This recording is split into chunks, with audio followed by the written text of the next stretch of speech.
Jamaah sekalian yang dimuliakan Allah Subhanahu wa taala, tema yang diminta oleh pengurus adalah Ramadan, bulannya Al-Quran. Kurang lebih begitu. Gitu maksudnya. Baik. Jamaah sekalian yang dimuliakan Allah Subhanahu wa taala, tatkala Al-Quran turun di kota Makkah, seketika kota Makkah menjadi kota yang terbaik dalam Islam. Dan ketika Al-Quran turun melalui perantara malaikat Jibril pun menjadi malaikat terbaik. Ketika turun kepada Nabi Muhammad sallallahu alaihi wasallam, Nabi Muhammad pun menjadi nabi yang terbaik. Ketika turun pada malam Lailatul Qadar, malam itu pun menjadi malam yang terbaik. Ketika turun di bulan Ramadan itu pun menjadi bulan yang terbaik. Al-Quran telah menjadikan semua jenis menjadi jenis yang terbaik. Malaikat-malaikat yang terbaik, nabi-nabi yang terbaik, kota-kota yang terbaik, bulan-bulan yang terbaik, malam pun malam yang terbaik.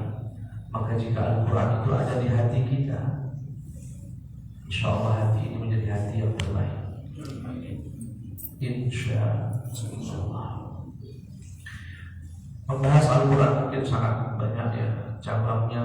Saya hanya ingin menyampaikan dalam kesempatan yang mulia ini tentang keistimewaan Al-Quranul Karim. Itu pun kami sebutkan beberapa saja. Yang pertama, Al-Quran itu firman Allah yang tak pernah membosankan.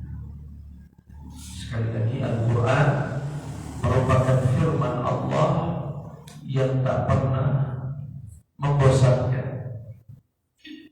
Dulu ketika kami masih di TPA, itu ada senandung yang sering dibaca selain daripada Allahumma hamna bil Quran. Selain itu, kami juga biasanya di pesantren atau di TPA dulu baca kalamun qadimun la yumallu sama'uhu tanazzaha an qawli wa fi'li wa niyatin bihi ashtafi min kulli da'in wa nuruhu dalilun للقلب عند جهل وحيرتي فيا ربي متعني بسر حروفه ونوّر به قلبي وسمعي ومقلتي. Apa makna dari Islam itu? Di pangkalnya dikatakan kalamun qadimun la yumallu sama'uhu. Maknanya ini Quran adalah firman Allah yang takkan pernah membosankan. Tak bosan dibaca, tak bosan didengar. Saya coba akan mengajak Bapak Ibu hitung-hitungan. Satu hari berapa kali Bapak Ibu baca Al-Fatihah? Minimal 17 kali. Itu belum qobliyah ba'diyah sunnah, 17 kali. Itu dalam satu hari 17 kali. Artinya kalau dalam rentang waktu 1 tahun berapa kali? Atau saya mudahkan saja, 3 tahun. 3 tahun itu berapa hari? Anggaplah 1000 kan 350. Anggaplah 1000 hari. Perharinya 17 kali. Berarti dalam 3 tahun Bapak pernah membaca Al-Fatihah berapa kali? 17.000 kali. Pertanyaannya, pernah bosan? Subhanallah, 17.000 kali Bapak baca dan tak pernah sedetik pun ada kebosanan. yang lain aja lah.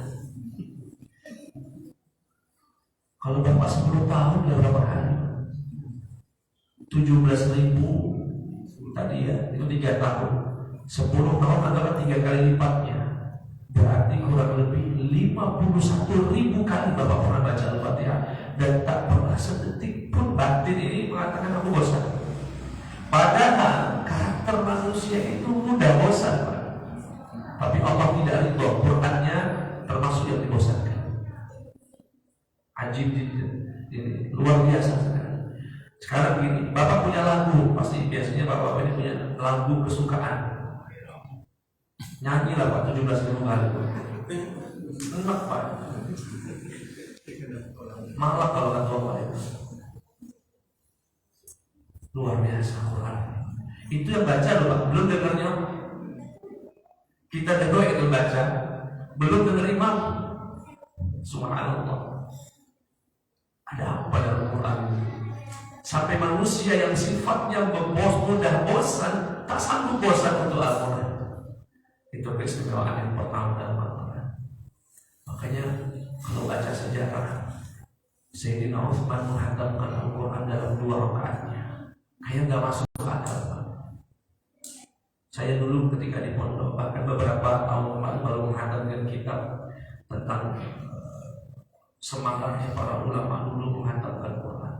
Ada yang 1 hari sekali. Imam Syafi'i itu 60 kali Pak dalam Ramadan. Setiap Ramadan 60 kali. Kemudian ada orang sekarang ngomong, siapa itu Syafi'i? Hatam sebulan sekali, alhamdulillah 60 kali. Ada yang bahkan saya dulu ketika baca riwayat ini kayak belum bisa menerima Pak ya, belum masa iya sih ada orang sanggup membaca Al-Quran sehari bisa sampai hatam. Ya bahkan ada 2 kali hatam. Dan kalau kita hafal Quran Pak, kan bacaan itu ada tiga derajat Pak. Kalau lambat, Bismillahirrahmanirrahim, namanya tahqiq. Bacaan itu dalam tempo lambat itu namanya bacaan tahqiq. Agak cepat dikit namanya tartil, seperti yang kita baca dalam sholat. Lebih cepat lagi namanya hadar. Bismillahirrahmanirrahim. Alhamdulillahirabbil alamin arrahmanir rahim maliki yaumiddin. Nah, dengan hadar Al-Qur'an itu normalnya bisa dihatamkan dalam rentang waktu 4 sampai 6 jam. 30 juz itu. Dan itu di beberapa pondok pesantren kalau sudah hatam mau dapat ijazah harus bisa setor ya. Mau dapatkan ijazah sanad begitu. Saya dulu ketika baca orang menghatamkan Quran sehari 2 kali, saya hampir nggak masuk akal. Tapi saya kemudian mendapatkan jawabannya, Pak. Kenapa ada orang sanggup baca Quran 4 jam, 5 jam? Kenapa sanggup? Saya tadinya nggak tahu jawabannya, tapi sekarang tahu jawabannya. Ketika saya melihat ada anak muda, anak-anak muda-muda main game online sampai 6 jam. Ditegur nggak tegur lagi, kayak kamu ada tuh duduk 4 jam 5 jam, nah 6 jam sanggup dia, bahkan lebih. Sebagian orang yang main judi online itu mulai dari ba'da isya sampai subuh. Dia sanggup. Kenapa dia sanggup? Dia menikmatinya, menikmatinya. Berarti sama. Orang yang bisa baca Quran sampai 5 jam karena dia menikmati. Cuma beda tempat saja, satu menikmati di game online, satu yang menikmati dalam Al-Quran. Itu saya. Dan sekarang banyak saya. Bahkan di kampus-kampus mahasiswa itu mojok-mojok sampai ke dosennya lewat tidak sadar. Bahkan kami masuk kelas, dia dulu di kursinya dosen. Kadang kami duduk berdiri. Bapak harus sadar nih. Saking menikmati. Jadi tidak perlu heran kalau ada orang sanggup membaca Quran sehari semalam karena dia menikmati yang mungkin kita belum merasakan itu. Dan saya ingin sedikit cerita tentang sahabat saya ketika kami di Mesir.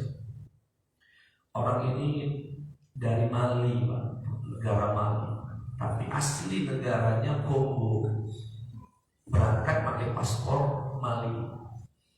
Saya tiba di Mesir itu 2008. Saya lihat, pertama saya agak curiga atau agak takjub. Setiap kali saya datang ke masjid di asrama itu, dia selalu berposisi menyandarkan tubuhnya di mimbar. Mimbar di Mesir itu tidak seperti ini. Dia ada tangga yang naik ke atas. Dia di tempat muadzin, jadi ngadepnya ke sana, menyandarkan tubuhnya. Setiap saya datang selalu ada. Setiap saya datang selalu ada. Mau pagi, mau siang, mau sore.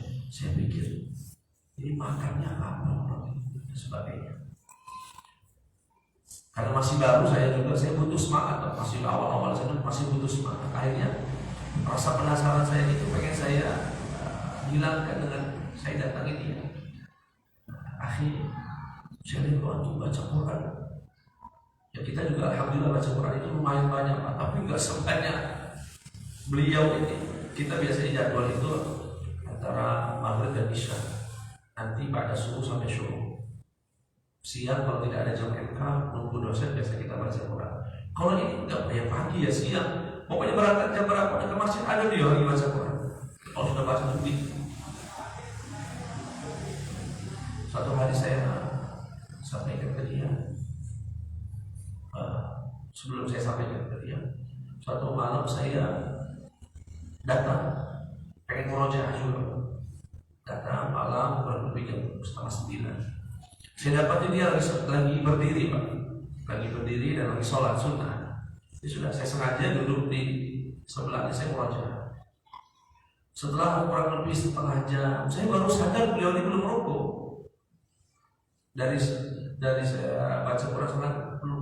Akhirnya saya pantau, kira-kira dia rukuknya kapan. Udah saya terus aja lanjut. Kurang lebih jam 10:30 saya ketiduran. Tiduran dalam posisi itu. Bangun jam 11:30, jam 12, saya lihat masih berdiri. Kata saya, jangan-jangan ini kayak Sayyidina Utsman ini. Saya dalam pikir saya, coba saya pantau betul. Tidur lagi saya, Pak. Ya, sudah nggak kuat itu. 1:30 saya bangun masih berdiri, Pak. 1:30. Akhirnya saya betul-betul ambil wudhu, saya duduk, saya pantau sampai kapan beliau sujud. Kisaran jam 2 baru rukuk yang pertama. Dari jam entah mulainya kapan, karena saya datang sudah dalam posisi berdiri. Jam 2 rukuk biasa, sujud biasa, berdiri lagi. Baru rukuk yang kedua menjelang subuh.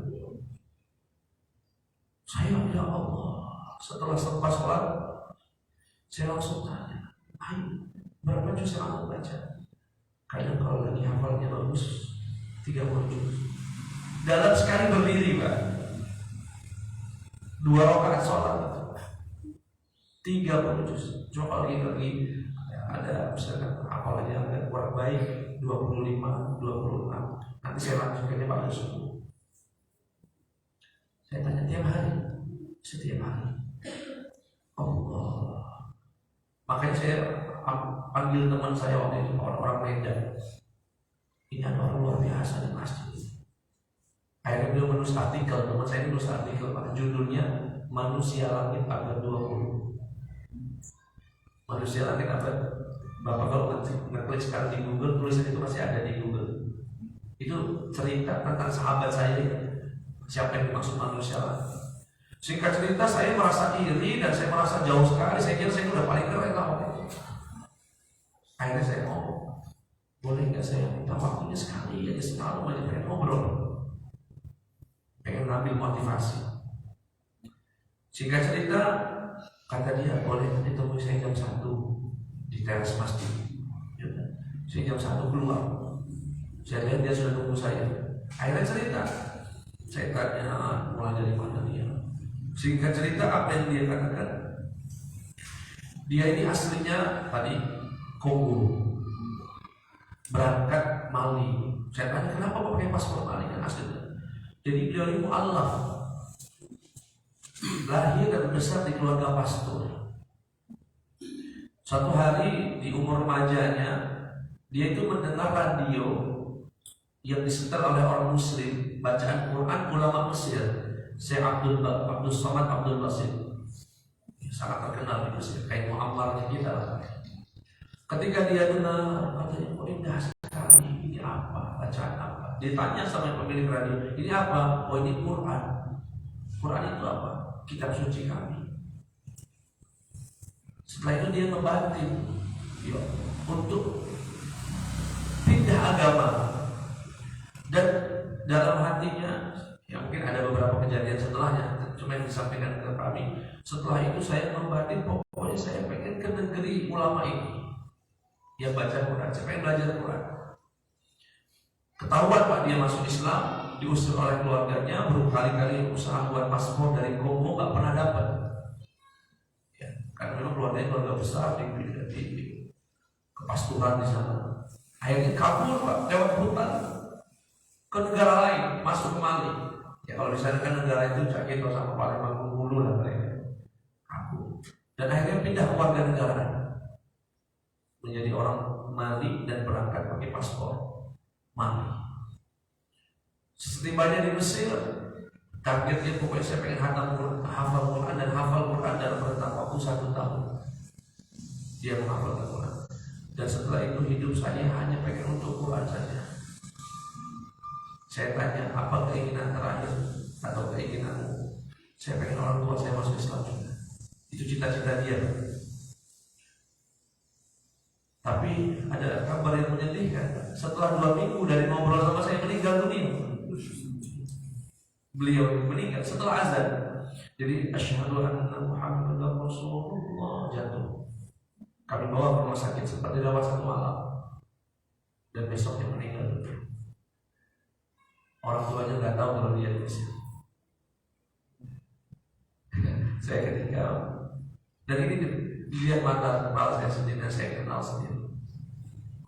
Jadi Quran itu tidak membosankan. Sampai ada orang mampu berdiri dalam 2 rakaat. Saya kadang-kadang kalau melihat orang semacam ini, ya Allah, nanti di surga saya di mana lah posisinya. Orang-orang semacam jauh betul. Makanya kadang-kadang jangan pernah mengharap surga karena amal gitu, jauh dengan rahmat Allah.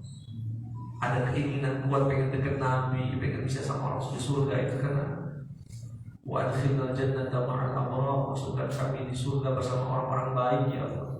Dengan rahmat Allah Subhanahu wa ta'ala. Itu yang pertama. Quran tidak pernah membosankan.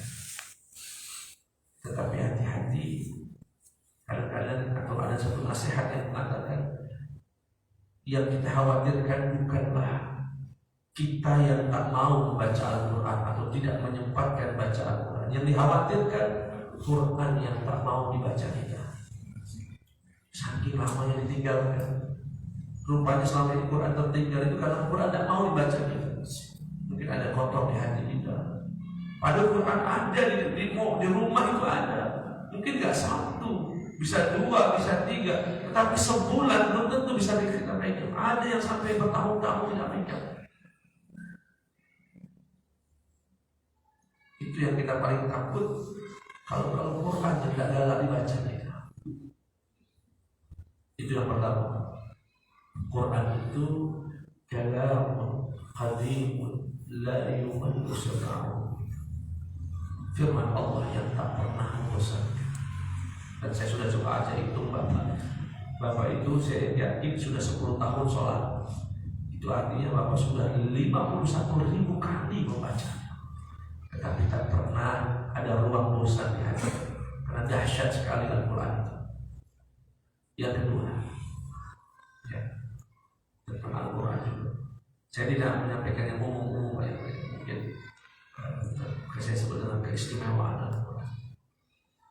Yang kedua, Al-Quran itu mu'jizah. Mu'jizatun. Apa definisi mu'jizah?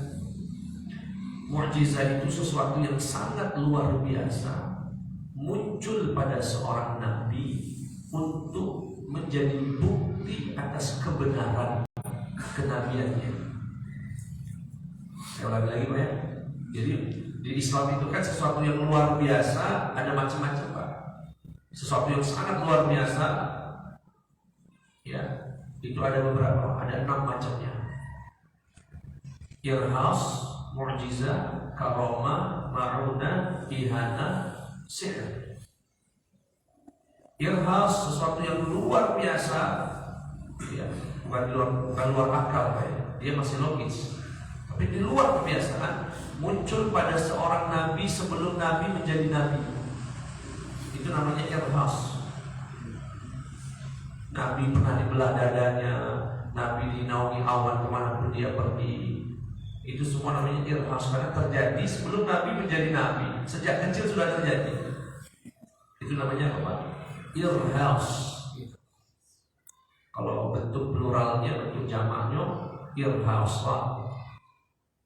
Yang kedua, sesuatu yang luar biasa muncul pada seorang Nabi setelah menjadi Nabi. Namanya mukjizat. Jadi mukjizat itu munculnya pada Nabi setelah diangkat menjadi karomah, muncul pada seorang wali, orang-orang soleh, orang yang memiliki kedekatan kepada Allah.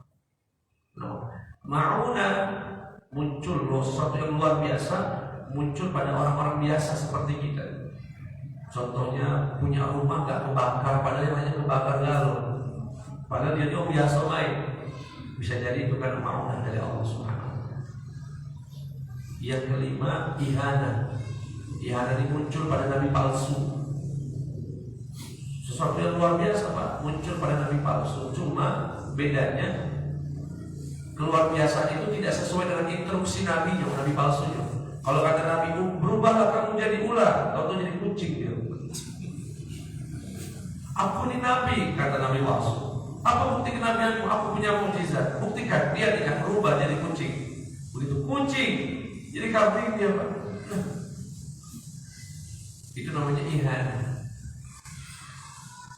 Ya, ihana itu dari bahasa Arab, artinya penghinaan. Allah hinakan dia di depan penganutnya, ya, umatnya. Dan yang terakhir sih dukun dengan bantuan jin dan sebagainya. Itu juga sesuatu yang luar biasa. Baik, saya kembali kepada Quran adalah mukjizat. Artinya mukjizat ini muncul pada seorang nabi. Apa fungsinya, Ustaz? Apa fungsi atau tujuan Allah memberikan nabi itu mukjizat? Untuk membuktikan kalau beliau nabi. Kalau beliau itu kan beliau datang di bangsa Arab waktu itu di Mekah, berkata saya ini nabi. Orang-orang menantang, apa bukti kenabiannya? Nah, saat membuktikan kenabian, diberikanlah nabi ini namanya mukjizat. Cuma mukjizat ini ada 2 macam. Ada mukjizat yang sifatnya indrawi, artinya dilihat mata, dirasakan. Seperti tongkat jadi ular, bom mati dihidupkan Nabi Isa, orang sakit dipegang Nabi Isa sembuh. Itu namanya indrawi, artinya terlihat secara material. Itu namanya mukjizat. Nabi Muhammad juga punya.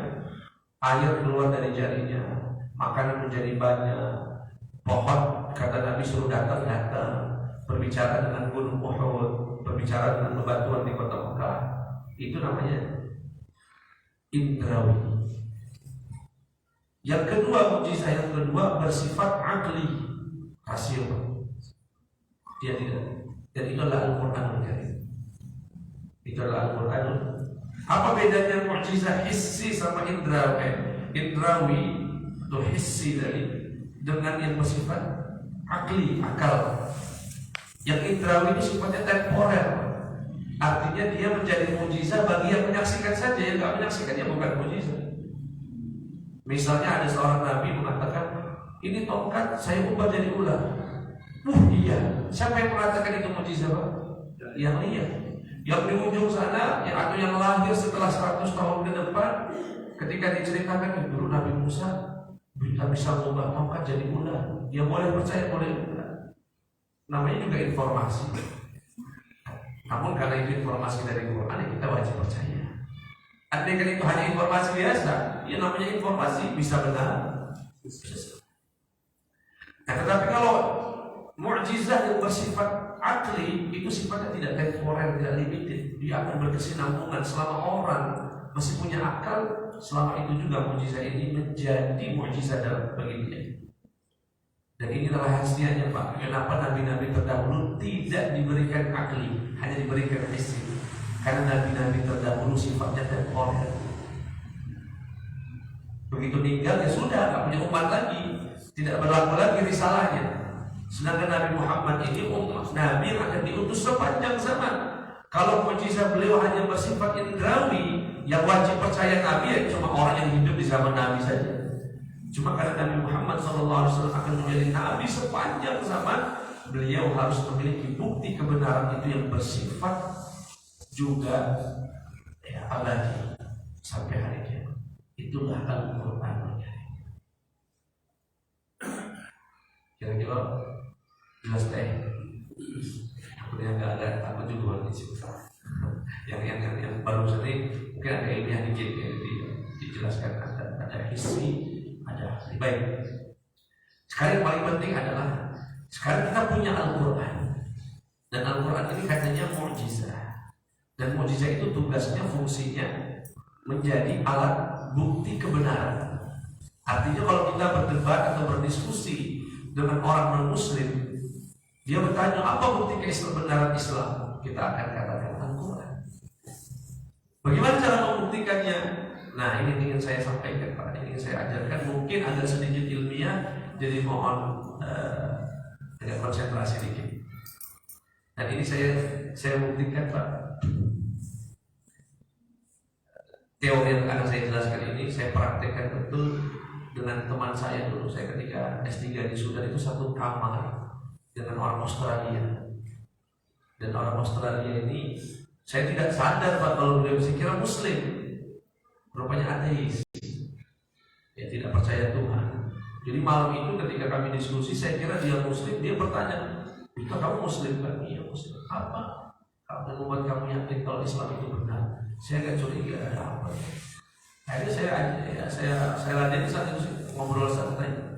Singkat cerita, saya gunakan teori ini untuk bisa membuktikan kebenaran Islam. Dan itu sangat penting sebetulnya buat anak-anak muda yang sekarang Pak ya, mohon maaf betul, di YouTube, di Instagram atau di media sosial, podcast orang ateis itu sudah makin merebak di Indonesia. Ditanya, kamu agamanya apa? Islam ya, KTP aja. Penting nggak bagi kamu agama Islam? Ya penting. Gak enak aja sih orang tua.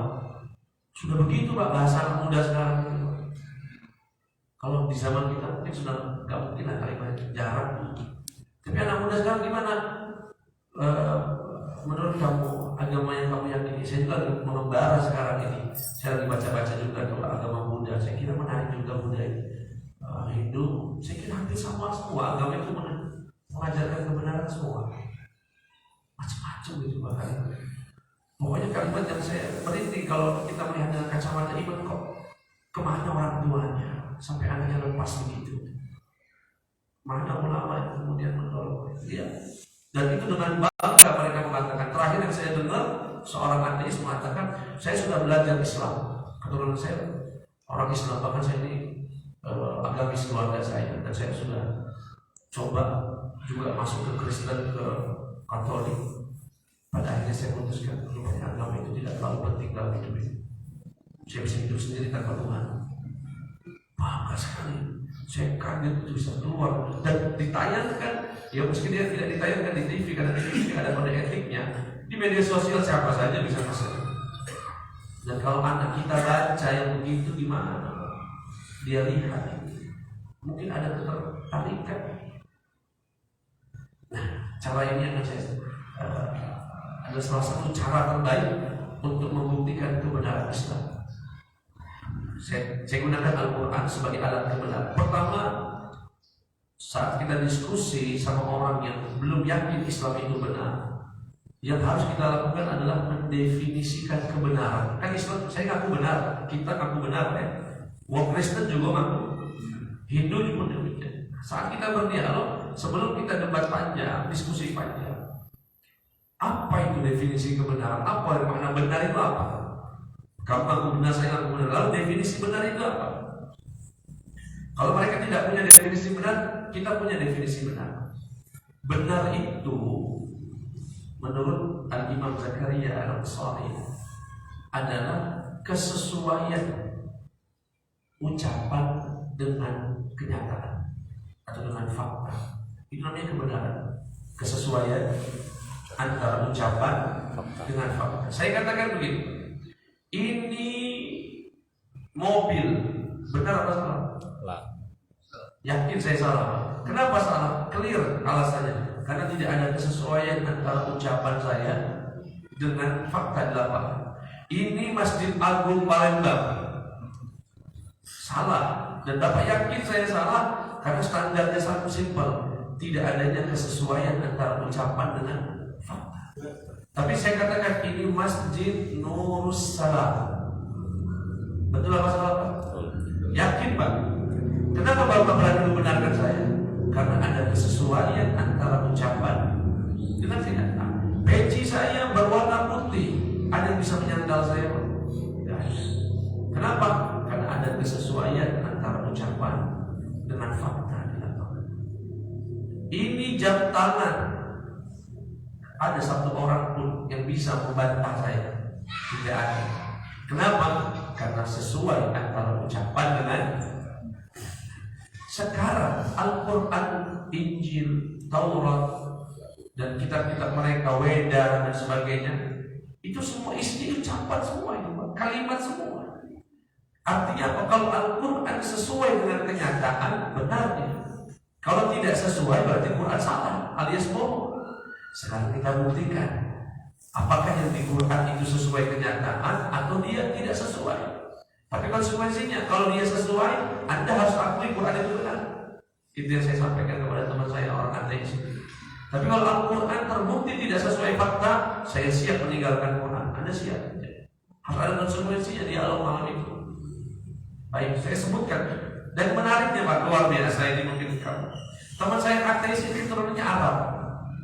Keturunan Arab, lahir di Arab, tapi besar sejak SMP begitu. Itu tinggal di atau SMA ya. SMA dia pindah ke Australia dan menjadi warga Australia. Dia ini hafal Quran 30 juz. Hafal Quran jadi ateis. Luar biasa. Makanya saya kaget tuh. Akhirnya sudah enak saya nyebutkan ayat dia pun hafal. Saya katakan begini sama dia. Al-Quran punya statement di dalam Al-Quran dalam surat At-Tur mengatakan wal bahril masjur.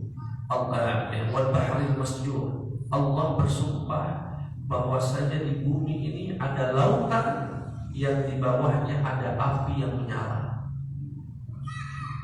Wal bahri, demi lautan yang di dalamnya ada api yang menyala. Ucapan ini kalau 1400 tahun yang lalu akan dianggap gila. Mana ada api pacaknya di dalam laut, mati pasti. Tapi tidak.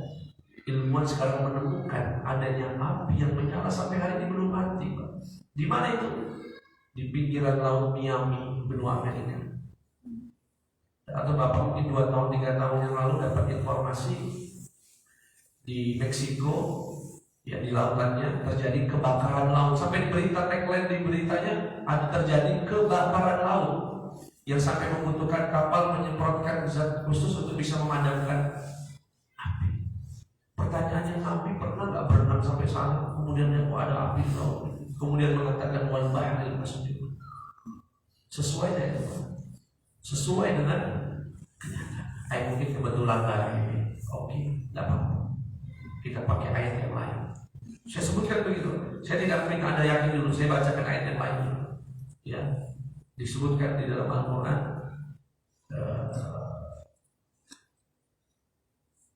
bainahuma barzakhun la yabghiyan. Kata Allah, di laut ini marajal bahraini yaltaqiyan bainahuma barzakhun la yabghiyan. Kata Allah, di bumi ini ada 2 lautan yang bertemu namun tak bisa bersatu. Itu dalam surat Ar-Rahman. Di bumi ini ada 2 lautan yang bertemu, sama-sama laut, bukan sungai sama laut, sama-sama laut. Bertemu tapi bainahuma barzakh. Di antara keduanya ada pemisah. La yabghiyan, tak bisa menyatu keduanya. Apakah ini sesuai sesuai dengan kenyataan? Iya. Ditemukan antara dua lautan Samudra Atlantik dengan Laut Mediterania yang mulai dari Mesir sampai dengan Eropa bertemu dengan Samudra Atlantik. Dan itu ditemukan oleh ilmuwan dari Rusia yang menemukan adanya dua lautan. Sekarang apa gampang di Google juga ada, dua lautan yang bertemu tak bersatu, muncul lalu laut itu yang bertemu tapi tidak bisa menyatu, padahal sama-sama laut. Kenapa Ustaz? Setelah diteliti, satu, kadar garam yang berbeda, kepadatan air yang berbeda, suhu yang berbeda, membuat laut itu tidak bisa bersatu. Pertanyaannya, siapa yang memberitahu Nabi ada dua laut? Memang Nabi pernah sampai sana? Sesuai dengan kenyataan? Sesuai. Kalau sesuai berarti benar. Ayo, kebetulan juga boleh apa? Apa itu? Allah Subhanahu wa taala berfirman, "Wa iqtarabat as-sa'atu wa inshaqqa al-qamar." Allah berfirman dalam surat Al-Qamar, bulan itu pernah terbelah dua. Ini statement yang ngeri loh, Pak. Yang bisa saja ilmuwan membantahnya hari ini. Tapi silakan saja kalau mampu membantahnya. Allah berstatement di dalam Al-Quran dan kita tidak pernah ragu untuk membacanya dan menyampaikan bahwasanya bulan itu pernah terbelah menjadi dua. Saya ketika di kuliah dulu di SMA di pondok pernah baca satu artikel terjemahan dari New York Times, terjemahan dalam bahasa Indonesia. Kisah seorang mu'allaf di Amerika yang masuk Islam dan sekarang masuk tokoh pergerakan Islam di sana. Dia katakan, saya pertama kali masuk Islam diawali dengan dihadiahi oleh sahabat saya Muslim Quran. Ya, saya terima, saya simpan di lemari, saya tidak menyentuhnya. Sampai kemudian, apa dia isinya Quran ini? Begitu dia buka, Pak, yang dia baca ayat bulan ini, kata dia, bulan terbelah dua. Langsung seketika itu katanya saya lempar Quran ini, buku khurafat ini, buku dongeng. Orang bulan jelas-jelas bulan kayak begitu kok dikatakan terbelah, dibuat Quran. Setelah itu sudah tidak lagi di dalam Quran. Sampai pada satu hari dia sedang duduk di depan televisi. Kebetulan sedang ada telekonferensi ya dari NASA. Ya, kita tahu NASA ya, Badan Antartika Amerika, yang mau merilis hasil perjalanan mereka ke bulan. Yang disebutkan dalam perilisan itu dari tahun 60-an itu, dirilis di bulan ada retakan memanjang hampir dari 120 atau 30 km yang itu tidak mungkin terjadi kecuali bulan pernah terbelah. Yang mengatakan bukan ini Muslim, NASA yang mengatakan di bulan ada retakan yang tidak mungkin terjadi retakannya kecuali bulan itu pernah terbelah menjadi dua. Begitu dia melihat atau mendengar informasi itu, Pak, dia langsung cari Quran itu dan dia cari ayat itu sampai dia menemukannya dan dia masuk Islam gara-gara itu. Dan kita kisah lengkapnya begini, Pak, kisah lengkap terbelahnya bulan. Jadi orang-orang musyrik ini kan sudah menolak Nabi dengan berbagai cara. Nabi dikatakan gila, langsung jelaskan. Tapi wong tidak katanya percaya, masih tetap menerima Nabi Muhammad dan Nabi terus berjuang berdakwah. Akhirnya mereka kumpul berpikir kira-kira bagaimana menjatuhkan Muhammad ini di depan orang musyrik, dan orang musyrik tidak percaya lagi sama dia. Singkat cerita, ada yang meminta begini saja, suruh Muhammad membuktikan kenabiannya dengan sesuatu yang dia tidak mungkin bisa lakukan. Apa kira-kira yang tidak mungkin bisa dilakukan oleh Muhammad? Suruh dia belah bulan itu aja. Itu pertama awalnya. Kemudian dipanggil Nabi Muhammad. Setelah dipanggil, dikumpulkan warga Mekah, kota Mekah saat itu. Dikatakan, Muhammad, kamu datang kepada kami dan kamu mengaku sebagai seorang nabi. Kami butuh bukti agar kami percaya kalau kamu itu benar-benar nabi. Kata Nabi Muhammad, dengan apa aku harus membuktikan? Dan ini riwayat disebutkan oleh Imam Bukhari. Dengan apa aku harus membuktikan? Kata mereka, itu ada bulan purnama, belah dia. Kalau kamu bisa membelahnya, kami percaya kamu nabi. Tapi kalau kamu tidak bisa membelahnya, berarti kamu itu berdusta. Kata Nabi Muhammad, apakah jika saya benar-benar membelahnya, kamu akan masuk Islam? Ya, kita lihat, buktikan dulu. Nabi Muhammad pun sebetulnya ya dalam beberapa keterangan agak khawatir Pak. Bisa kira-kira beliau belah-belah sampai turun malaikat Jibril atas perintah Allah mengatakan kepada Nabi Muhammad, arahkan jari-jari jemari ke arah bulan, kami akan membelah-belah. Akhirnya kata Nabi Muhammad, diarahkan jari itu ke bulan. Seketika bulan itu insyaallah terbelah menjadi, dan itu disaksikan oleh penduduk Mekah. Tapi apa kata orang-orang musyrik Pak? Lihat itu Pak, hati orang yang angkuh yang sebetulnya tidak galak beriman. Hah, ini sihir, ini pasti sihir. Dikatakan ini adalah sihir, Muhammad telah menyihir kita, Muhammad telah menyihir kita. Tapi sebagian orang musyrik situ ada yang ya dikatakan bijaksana, berkata jangan tuduh Muhammad sihir, dia sudah melakukan apa yang kita minta. Nah, untuk membuktikan ini sihir atau tidak sihir, begini saja kata sebagian orang musyrik. Gimana? Kita tanya orang yang besok datang ke kota Mekah, dia orang luar, yang saudagar, pedagang datang ke kota Mekah. Kita tanya apakah mereka melihat hal yang sama malam ini, bahwasanya bulan itu terbelah. Kenapa mereka minta begitu Pak? Karena sihir itu kan hanya berlaku bagi yang disihir. Kalau yang tidak disihir ya nggak ada urusannya. Artinya apa? Kalau memang itu sihir, berarti yang dilihat itu hanya penduduk Mekah saja yang memang saat itu ada di hadapan Nabi. Sedangkan orang yang sedang perjalanan di padang pasir sana tidak ada urusan. Kalau mereka juga melihat, berarti ini bukan sihir. Tapi kalau mereka tidak melihat, berarti Muhammad telah menyihir kita. Datang besok ditanya, wahai para pedagang, ma ra'aytumul barihah, apa yang kalian lihat tadi malam? Wansyaqqal qamar, bulan terbelah tadi malam. Nah, betul Pak. Akhirnya apa Pak? Lihat itu Pak, keangkuhan dalam hati mereka berkata, wah memang Muhammad ini sihirnya bukan kaleng-kaleng. Wah ado di sihirnya, nggak ado bukan di sihirnya, luar biasa dia. Lihat itu Pak. Dan ini diabadikan dalam Al-Quran, sihrun mustamir. Di dalam surat Al-Qamar dikatakan, wa iyyaru ayatan yu'ridu. Setiap kali melihat tanda kebenaran Allah, mereka berpaling dan berkata ini sihir yang berkelanjutan. Lihat sekarang Pak, statement Quran mengatakan Quran itu pernah terbelah. Sesuai dengan fakta Pak? Sesuai. Kalau sesuai berarti sudah 3 ayat yang saya berikan contoh. Dan terakhir tentang perjalanan manusia dalam rahim sang ibu. Siapa yang memberitahu Nabi ya, min nutfatin 'alaqah, thumma min 'alaqatin mudghah, kemudian dari mudghah fakasawna 'idhama lahma.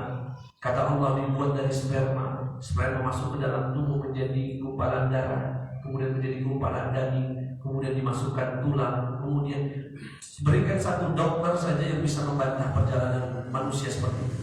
Satu saja hari ini, tidak ada yang bisa membantah. Dan Rasulullah atau Allah Subhanahu wa Ta'ala telah menyampaikan itu 1400 tahun yang lalu saat belum ada mesin USG. Sesuai dengan fakta. Sesuai dengan fakta. Kalau sesuai berarti benar. Dan begitu seterusnya. Buat teman-teman ada yang masih muda-muda ini, kalau ada dialog dengan teman, sampaikan. Itu ada di dalam Al-Quran kita. Dan Rasulullah tidak ragu untuk menyampaikannya. Ulama pun tak ragu untuk menyampaikannya. Tidak ada yang dihapus-hapus. Quran disampaikan. Itulah Pak. Makanya saya kalau baca Al-Quran, begitu di awal kitab, di awal halaman, Dzalikal kitabu la raiba fihi, saya merasakan kekuatan yang luar biasa pada ayat ini. Apa? Allah mengatakan Quran ini tidak ada keraguan sedikit pun. Artinya apa Pak? Kalau Quran itu takut dibuktikan kebenarannya, ayat-ayat semacam itu ditaruh di belakang Pak, diselipkan di tengah. Tapi seakan Quran itu menantang. Bagi Anda yang meragukan saya Quran, saya katakan tidak ada keraguan, dan itu di halaman pertama dalam Al-Quran. Lihat itu Pak, keberanian. Artinya kita ini bukan agama doktrin. Yang orang tuh harus percaya sama itu. Iman dan iman, tahu nggak tahu, baca di analisa, nggak baca di analisa, pokoknya kamu beriman. Enggak. Allah berkata kepada alam semesta ini, la raiba fihi hudan lil muttaqin. Buktikan kalau kamu bisa membuktikan mencari kesalahan di dalam Al-Quran. Sampai detik ini tak satu orang pun bisa mendatangkan satu ayat yang berbeda dengan fakta di lapangan. Dan itu masih banyak lagi. Dan ini sekarang menjadi suatu gerakan tafsir yang semacam ini Pak. Tafsir yang saya sebut ini menjadi gerakan namanya disebut dengan tafsir saintik, tafsir ilmiah. Salah satu tokohnya adalah Profesor Zabulun Najjar. Dan beliau setelah mendirikan lembaga tentang kemukjizatan ilmiah Al-Quran, telah memasukkan 2 juta orang dalam Islam. Sejak tahun 60-an beliau dirikan lembaga itu, sampai hari ini sudah 22 juta orang masuk Islam. Artinya apa? Jika kita hidup di masa ilmuwan begini, di masa ilmiah semacam ini, tafsir-tafsir dengan cara semacam ini lebih berpengaruh daripada tafsir-tafsir yang biasa kita. Karena orang ilmuwan kan lebih tertarik yang begini. Seorang geologi, seorang astronom, seorang dokter dan sebagainya, itu akan menarik ya, untuk membahas macam ini. Baik itu yang kedua, Al-Quran adalah mukjizat. Mukjizat dari artinya apa? Alat bukti kebenaran. Bagaimana langkahnya? Definisikan kebenaran dan sepakati dulu definisi. Baru setelah itu kita buktikan satu demi satu ayat di dalam Al-Quran. Dan itu masih banyak sekali yang saya cukupkan dengan, saya kira 2 bait partai istimewa. Ya, masih banyak mungkin dalam kesempatan yang lain nanti kita akan selanjutkan. Ya. Kalau ada yang nanti tanya silakan. Ada di surat.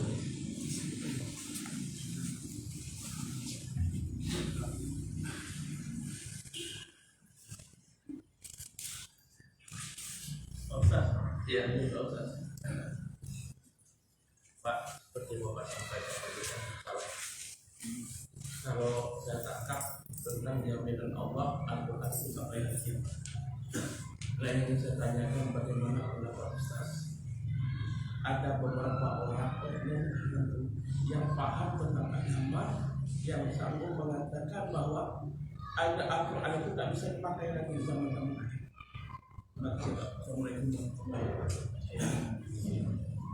ayat Al-Quran dikatakan expired.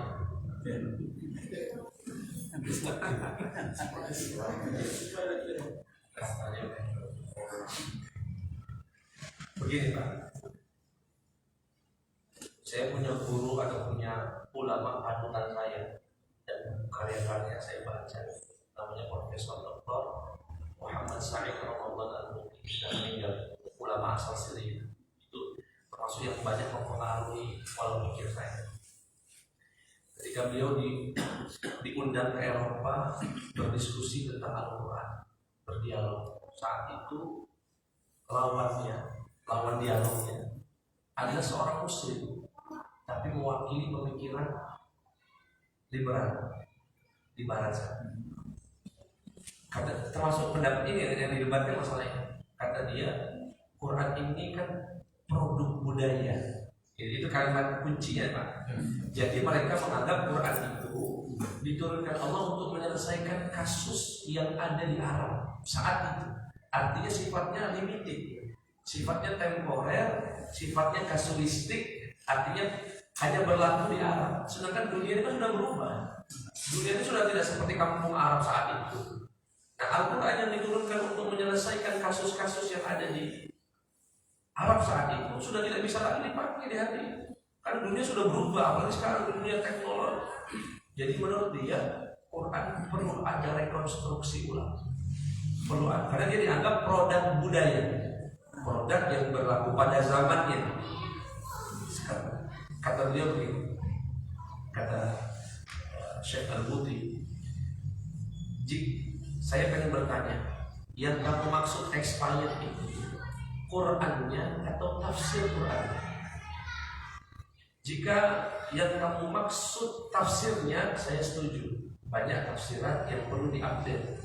Karena dulu ahli tafsir ketika menafsirkan itu didukung dengan ilmu yang ada pada zaman itu. Sekarang saya mau menafsirkan ayat tentang proses rahim tadi. Mungkin saya akan bisa lebih menafsirkan lebih jelas dengan minta bantuan para dokter, ilmuwan untuk memberikan penjelasan. Oh, ini istilahnya ini. Artinya ilmuwan hari ini bisa menambahkan informasi, memperjelas. Itu namanya mengupdate tafsirnya. Tapi jika kamu meminta untuk menganggap yang expired adalah Qurannya, kata beliau, jika kamu menganggap tafsirnya yang expired, itu bisa kita perdebatkan. Artinya saya setuju dialog ini berlanjut karena kamu berarti masih muslim, masih seorang muslim yang ingin mengupdate lagi tafsir. Tapi jika kamu maksud yang expired adalah Qurannya, maka sejak ini Anda adalah seorang kafir, seorang murtad, dan saya akan berdialog dengan Anda sebagai seorang murtad dengan seorang muslim. Nah, kalau Quran yang expired, Quran dunia, ya murtad namanya, Pak. Tapi kalau tafsirannya, ya buatan manusia tafsirnya. Ya. Kita bisa didebatkan, bisa setuju, bisa nggak setuju, bisa kita update juga kan.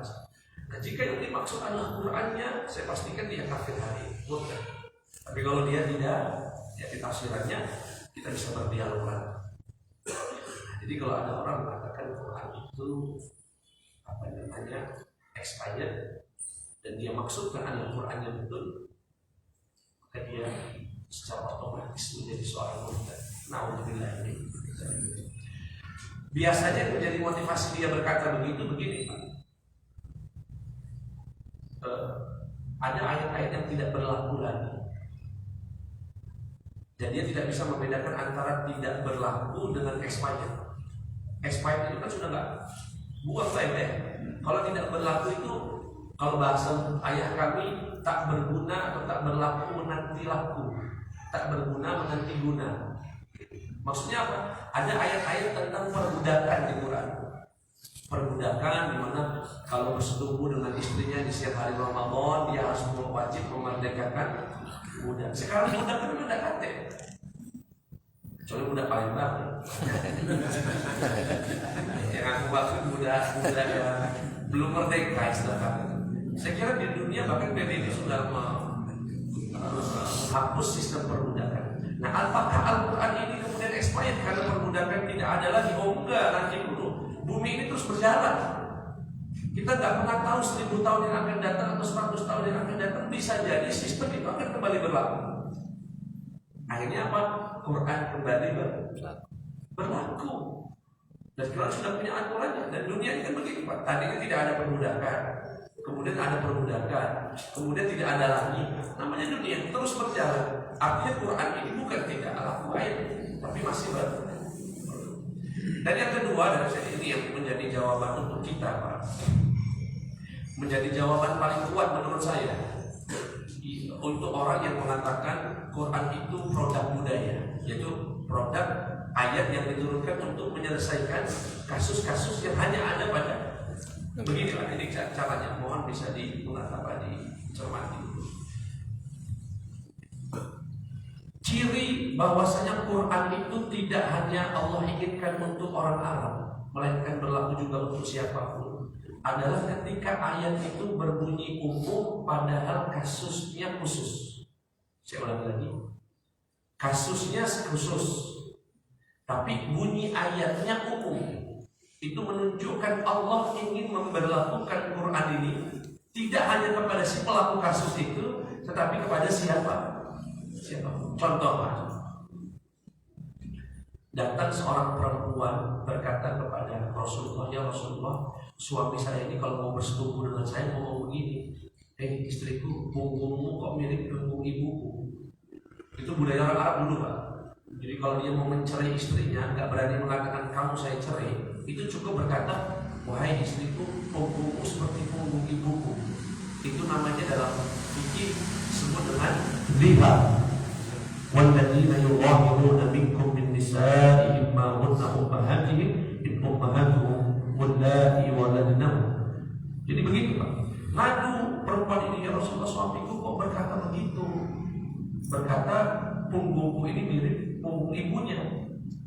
Apakah aku sekarang sudah bukan istrinya lagi?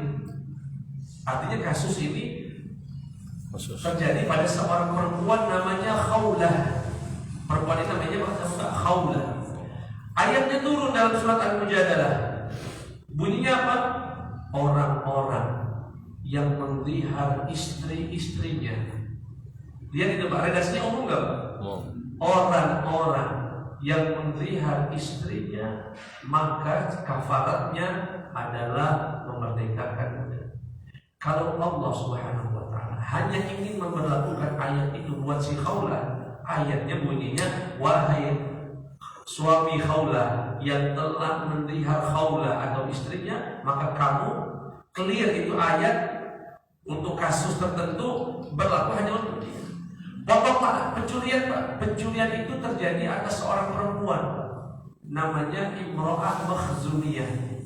Dia minjem gelang orang, ketika sudah lama diminta sama yang punya, nggak ngaku ini punya saya, maling dia, mau dipotong tangannya sama Rasul.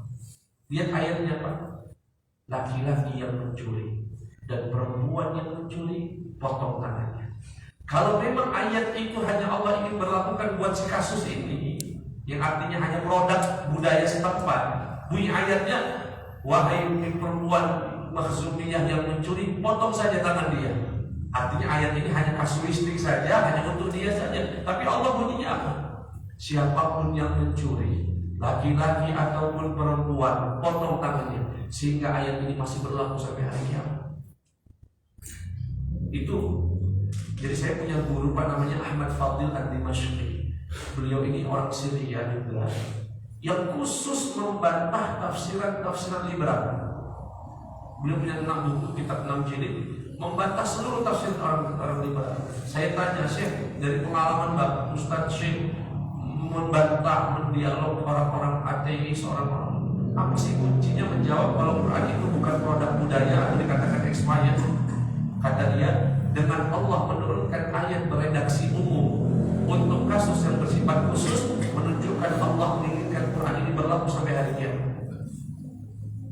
Clear. Dan itu banyak sekali di dalam itu banyak. Jadi jangan cukup baik. Cak kajian biasa lagi saya. Itulah kenapa kami semangat untuk mendirikan pesantren tafsir itu, Pak. Karena jangan sampai kita hanya hafal. Hafal itu salah satu tahap yang harus dilalui. Tapi hafalan itu akan menjadi, Quran itu akan menjadi hidayah kalau kita mengerti tafsir. Ya akhirnya tidak seperti orang tadi, teman saya hafal Quran malah jadi ateis. Nah, ini pentingnya kita membentengi dan melanjutkan perjuangan ulama-ulama yang sudah menghafalkan Al-Quran pada generasi kita. Saya selalu mohon doa dan dukungan dari Bapak-Bapak. Ya. Mohon di Ramadan ini juga doakan semoga bisa terwujud ya. Amin. Kalau mengenai sekira itu, mohon maaf atas segala kekurangan kepada Allah, saya mohon ampun. Subhanallah wa bihamdihi, asyhadu an la ilaha illa anta, astaghfiruka wa atubu ilaik. Wassalamualaikum warahmatullahi wabarakatuh.